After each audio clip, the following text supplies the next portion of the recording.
Hi Discovery families, this video shows you how to log into Google Classroom. Now a common question that we get is, how do I as a parent log into Google Classroom? Can you please send me the codes for Google Classroom? And that question is a little bit misleading because parents are not actually receiving a code to join Google Classroom. That's just something for students. But as a parent, you can log into Google Classroom by using your student's login information. So you are not actually tying your own email to the Google Classroom as a student because you're not like a participant in that course. But it is really important to have your students' Discovery login information so that you can log in and see their work.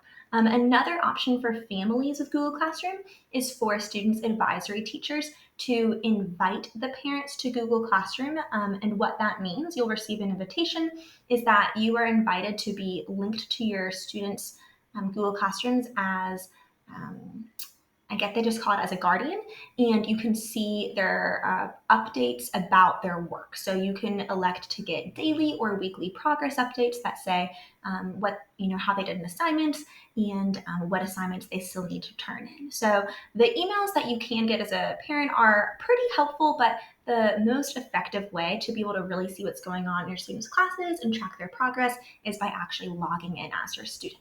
So I'm first going to show you how your students join Google Classroom, just because I do want us to be clear about that in case you need to help your student.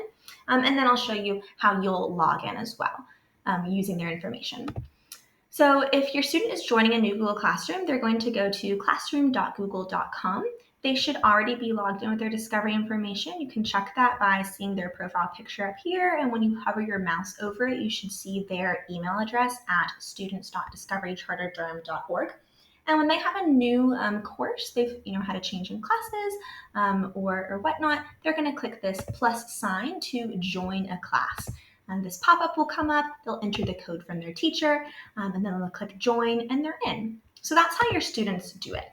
As a parent, what you're going to do is go to classroom.google.com and then you're going to log in with their information here. If you already have a Gmail email address that you are using, then I recommend adding your student's account to your devices. And I am not sure. Let me give this a refresh. I was helping a student recently, so theirs was attached to mine. Perfect. So you are going to click on your profile picture up here and you can click add another account. So this is where you can actually add your student's login information. You would type it here. It's their first letter, their first name and their last name at students.discoverycharterdurham.org. You would click next, you would enter their password. They should be able to give you all that information, and then you can toggle between your account and their account. You'll notice I have my school email, I have my personal email here. That way I can toggle between my two profiles as I need to.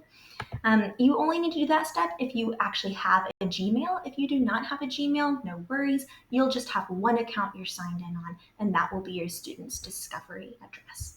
So that is how you sign in to a Google Classroom. That's how you join one. There are some other videos with actually how to navigate the classrooms once you are in them.